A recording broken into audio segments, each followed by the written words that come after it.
Boneless chicken स्वच्छ धुवून त्यात आलं, लसूण, कोथिंबीरची पेस्ट घालून लाल मिरची पावडर, हळद आणि जिरी पावडर, धने पावडर आणि एक अर्धा लिंबू पिळून घेऊन मिश्रण एकजीव करून घ्या.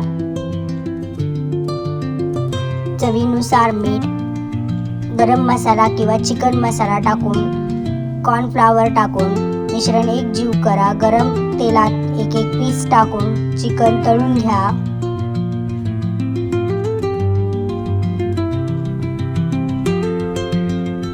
चिकन लालसर होऊस्तर ते आतून कच्चे राहणार नाही याची काळजी घ्या.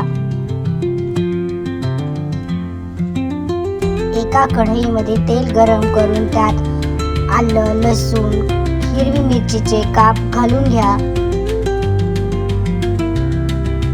ते फ्राय झाले की त्यात शिमला मिरची, कांदा, टोमॅटो सॉस, सोया सॉस घालून घ्या.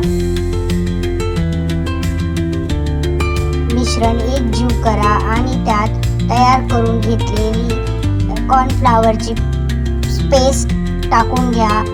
मिश्रण ढवळा आणि त्यात तळून घेतलेले चिकनचे काप टाका. घरच्या घरी आपली चिकन चिली तयार.